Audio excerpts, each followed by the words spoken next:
Hi guys, I'm going to explain you my third experiment in Unix lab, which is on looping control statements in shell programming. So this is my first question: to write a shell script to print the Fibonacci series. So Fibonacci series means like 0, 1, 1, 2. So if I give my input as 2, it should print 0, 1, 0, 1. So moving to the program, so I have to enter a number. So I will be reading a number n, and I will initialize the two numbers, storing it in variables I and j. I will be checking the condition. If it is 1, n is equal to 1, so it can directly print as 1, and if it is 2, it also print as 1, since 2 means 0, 1, 1. So print answer is 1. For 1 also it's 1. So for else part, I will be printing 0, 1. Then for the rest of the part, I'll be checking it with a for loop which starts with 0 and should be less than n minus 2, and I will increment it with 1. So this is my do part, in which I'll be adding my I and j and storing it in BC, which adds BC means I'll be adding I and j, and I'll be storing it in n1, printing along with printing on the screen and displaying through echo statement. Subsequently, the following steps also happen using I is equal to j statement and j is equal to ni. So here I close my for loop using do and done, and here also my if statement, I close my statement using the fy. Let's move on to the output.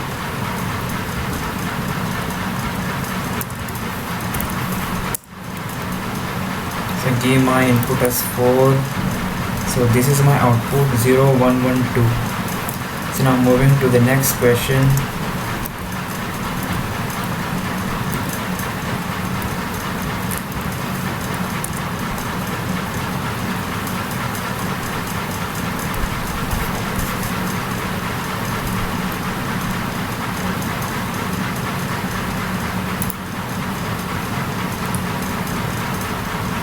To write a shell script to print the prime numbers between the given ranges.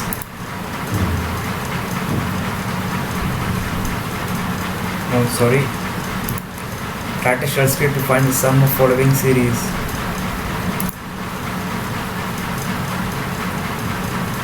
So I'll be reading an input, and I will storing my this output as into the s. And again I have a for loop starting from I is equal to 1, and it should be less than my number and incrementing with 2. And this is my do part, in which I'll be adding my s. I'll be multiplying my I with I and adding with my s, and storing the result in s, and again multiplying with I and displaying it, and finally I'll display my sum as sum is equal to $s.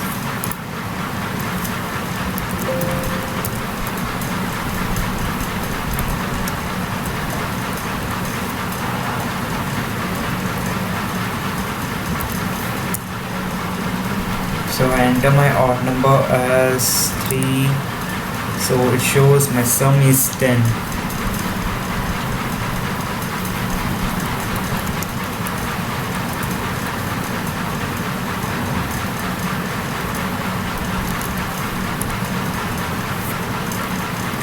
This is my third program to check whether a given number is Armstrong or not.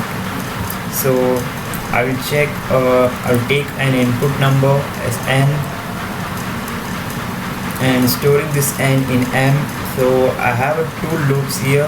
First for checking, first in this case, if m is equal to 0, m is greater than 0, I'll be checking, I will take the division of m by 10, storing it in m, and then increment the count, and thus this while loop is completed. And finally my arms will be equal to echo of 0, and in another while loop I'll check again till n greater than 0. Again I have echo. In this time I check the modulus of n, and it will be stored in RAM. And in this case, I will be checking the power, like 153 for example, 153, they are 3 digits, so 1 cube plus 5 cube plus 3 cube. So to execute that, I'll be using the power. So RAM power count will be stored in POW, and arms plus power, this is the same statement like as I said before, 1 cube plus 5 cube plus 3 cube. Finally, this similarly the same steps is followed again and again.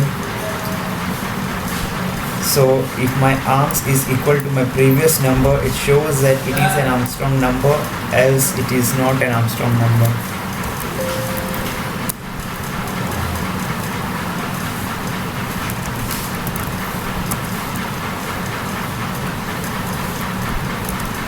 So 153 is an Armstrong number. If we check for another input, it says some random number.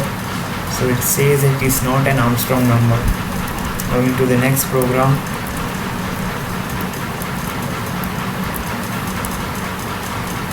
So this program checks whether given number is a palindrome or not. So palindrome numbers means like example 121. So 121, it can either read from the left way or right way, the same number will be displayed. So I take an input number, store it in and so let my reverse number be 0. So I'll be making a while loop using in which till m greater than equal to till m greater than 0, and using the do statements as m modular divide of 10, and storing it in RAM, and again I have multiplication with 10 plus RAM, in which the result will be stored in reverse number,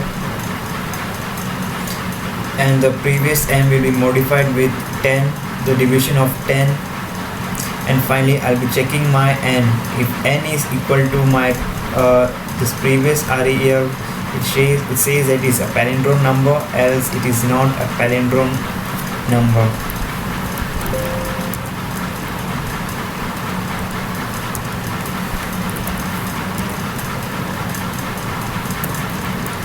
Or for example 121, it is a palindrome number, but if I enter 345, it says that it is not a palindrome number.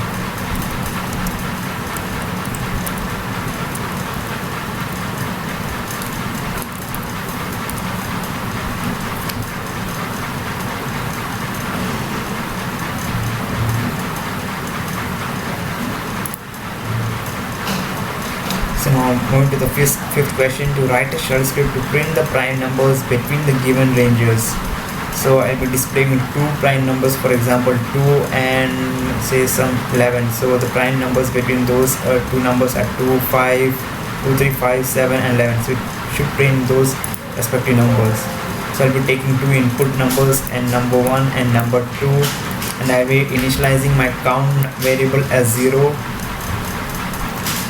And this is my for loop, in which I will be set to the first number, and it should be less than or equal to this number, the second number, and inside this I have another loop, like it is a nested for loop. It starts from j is equal to 2 and j should be less than to I. In this I have an if statement which checks condition as if I is modular divide j. If it completely divides, it means the remainder should be equal to 0. In that case, the count should be incremented, and this is a new value of count, and I'll just closing my if statement, and if the count value is 0, and I'll be printing my I, and another part I'll be again initializing my count as 0, and it's done for closing the for loop.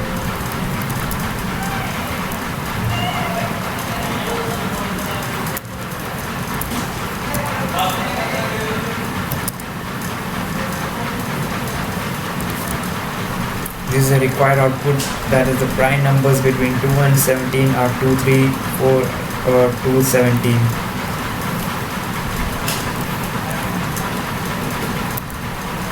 Moving to the last program.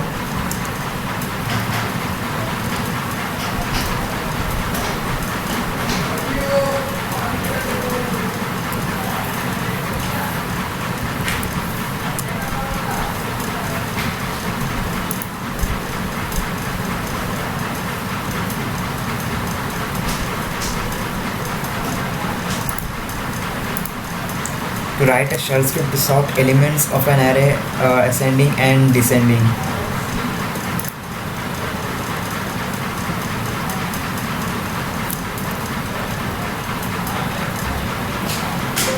So this is my size of an array, and I'll be entering my elements using this for loops, and I'll be reading each of the elements using a, and inside this square brackets I'll be entering my like a of 0, a of 1. So in that space I'll be entering my elements.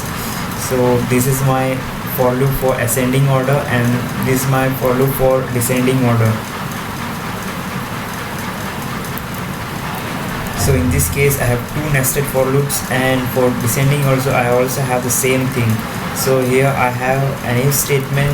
It says that if a of I is greater than a of j, it is simple. A bubble sort example is a bubble sort, like using a temp value, storing it this value in temp value, and storing the ai in aj, and storing the temp in ai.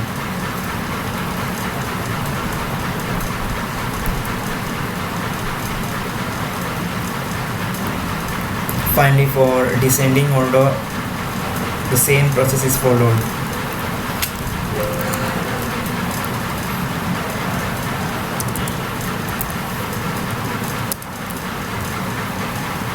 I enter my size of an array as 3, and I enter elements as 3, 4 and 2. So this is the required output. In ascending it will be 2, 3, 4, and in descending it will be 4, 3 and 2. So this was my third experiment. Thank you for watching my video.